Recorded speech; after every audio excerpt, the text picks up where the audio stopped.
Okay. I want you to just look at this warm-up for a second and think about it. My intuition is as you look at this, you're probably just going to be taking a guess, an educated guess, on whether these statements are true or false. But this is an important lesson in math punctuation. Because what I need you to know is, if there's a little cubed in different positions, what does it mean?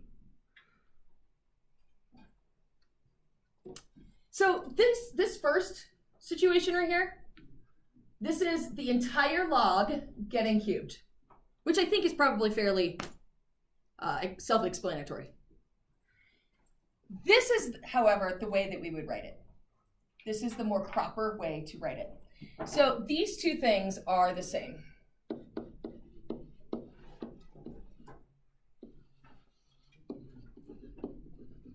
So just know that this is how it's written. So this is the proper way to write it. So this one was true. Now the reason that matters is because you might come across a problem that looks something like this.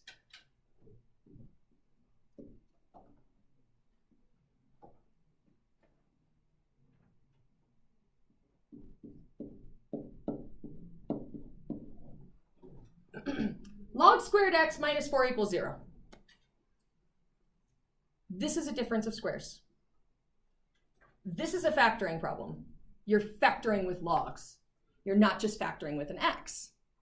This would factor and look like log x plus 2, log x minus 2, and then you would solve each of those things to figure out what x is. Right?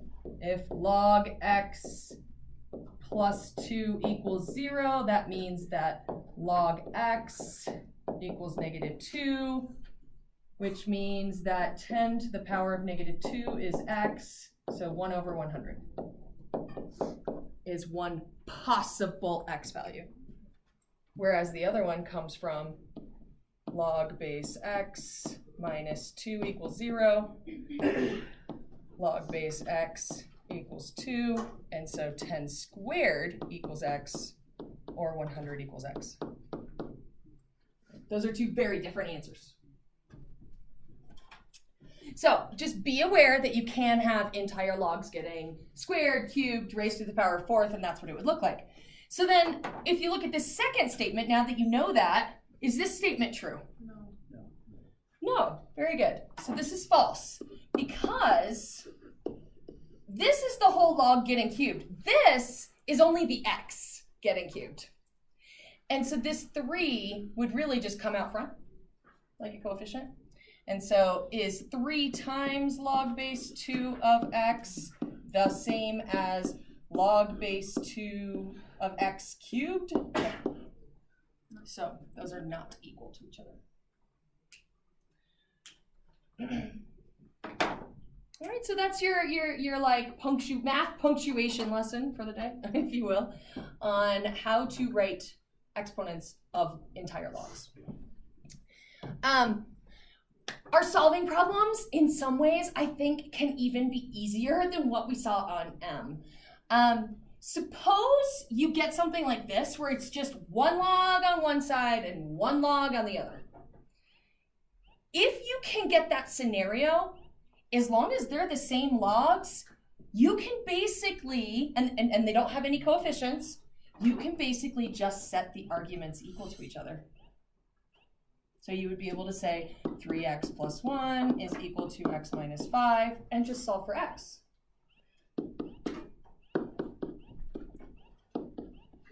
So what? 2x equals negative 6, so x equals negative 3.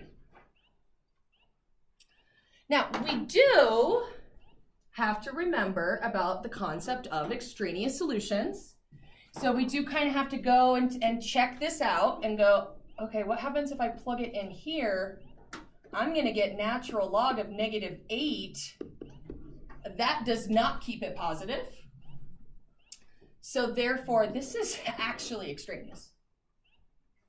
So this particular problem has no solution. And maybe you're like, ah, Schumann, you threw us an easy problem and then it came out weird. Yep. Now, let me show you something kind of interesting. So here's what I can do. I'm going to take this, set this as y1. I'm going to set this as y2. And I'm going to show you why there's no solution. So there's y1 and y2. And when I graph it,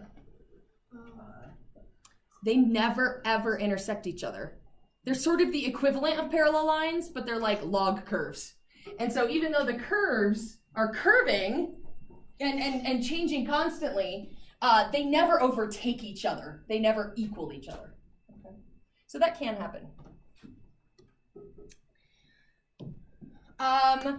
This is really close to the last problem. The part that you have to be really careful with is that whole coefficient thing.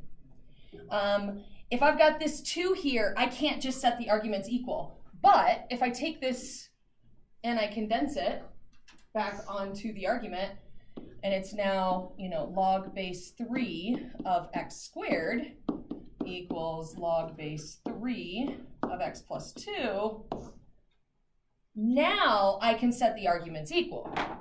I can say that x squared is equal to x plus 2.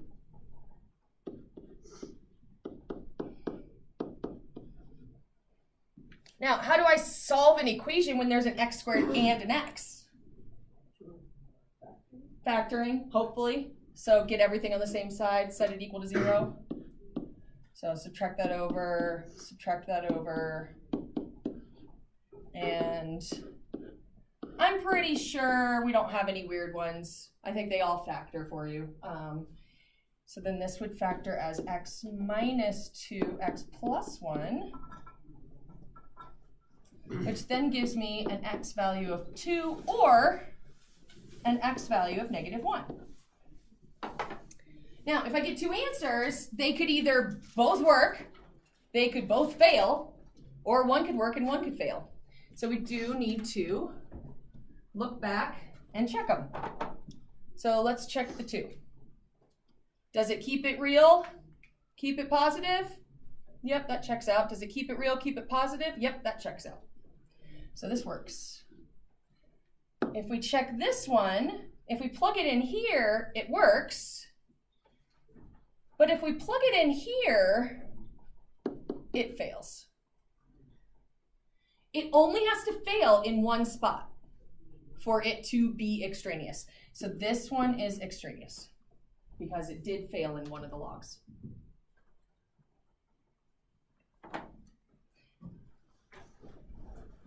Any questions about that?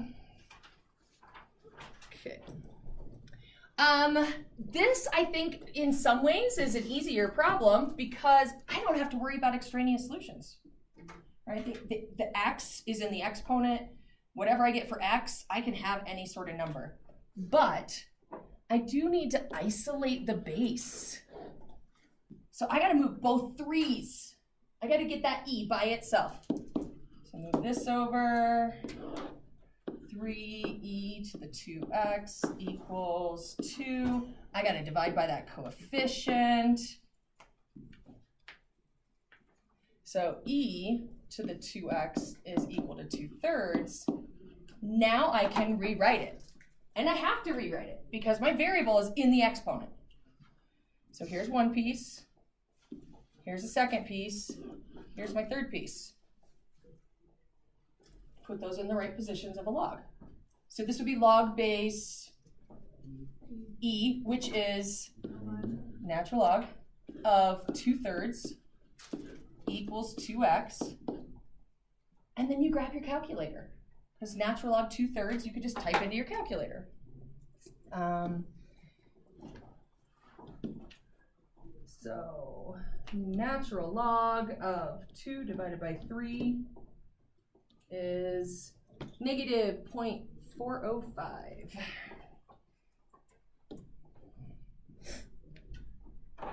So this was negative 0.405 equals 2x, divide by the 2, and you're done.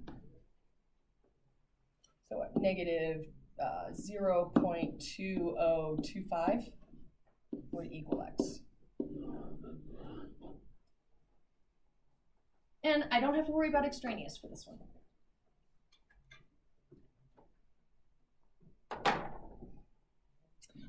This next one,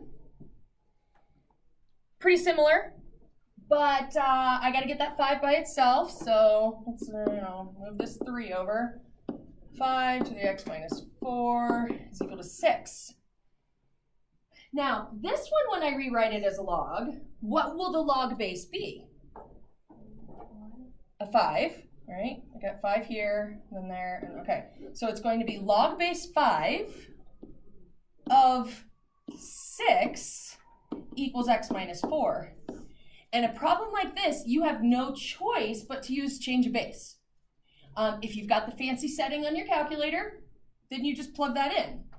Otherwise, what you have to do here is log 6 divided by log 5. And I'll show you, it's exactly the same. So in your calculator, if you do have the fancy one, I'll give you the shortcut. It goes math, alpha math. Math, alpha math. Okay? Math, alpha math pulls this up. So this was what? Log base 5 of 6 gives us 1.11. If I do it the other way with the change of base formula, I would have log 6 divided by log 5, and it's exactly the same thing. Okay. 1.11. So then this was 1.11 equals x minus 4. So x is 5.11. So you may have to deal with a change of base situation. Any questions on those so far? So the last problem should actually look familiar. We saw these population problems at the beginning of chapter 9. We just had to use the intersect feature when we solved these because we didn't know about logs yet. So the population of a city is given by this equation where T is the number of years since 1990. According to the model, in what year will the population reach 250,000? Okay, so that's our population, right? The other variable is T for time, so I'm going to solve for T. So if I write this out, I've got 250,000 is equal to 240,360 e to the 0.012 t. So what we did at the beginning of chapter 9 was we just put this in for y1, we put this in for y2, and we looked at where they intersected. But now that we know how to solve logarithms, you could just use logs to get the t out of the exponent. What might we want to do first? Divide the 240 through 60 so that it just leaves the e left. Yeah, we definitely want to get rid of that coefficient and get our numbers a little bit more manageable.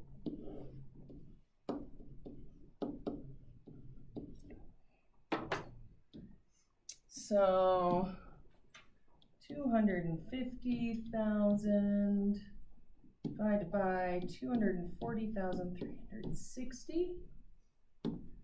So 1.0401. 1.0401 is equal to e to the 0.012t. And then this is just 3 parts, right? I've got my base e, I've got my exponent, and I've got my result over here. So to get that t out, this would be log base e of 1.0401 equals 0.012t.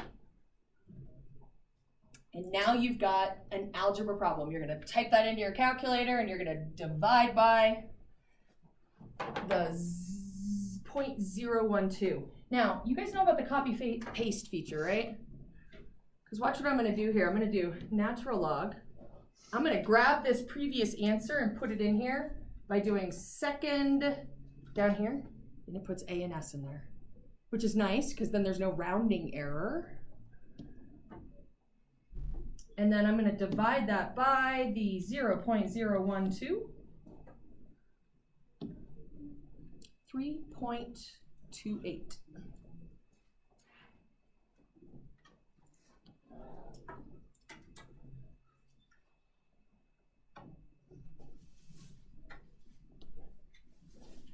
There it is. This second question is actually way easier. So the second question is saying, what will the population be in year 2050? Well, if t is the number of years since 1990, that just means t is 60, and you just plug in 60. That's an easier problem because you're just doing the 240,360 e to the 0.012 times 60. You slap it all into your calculator, press enter.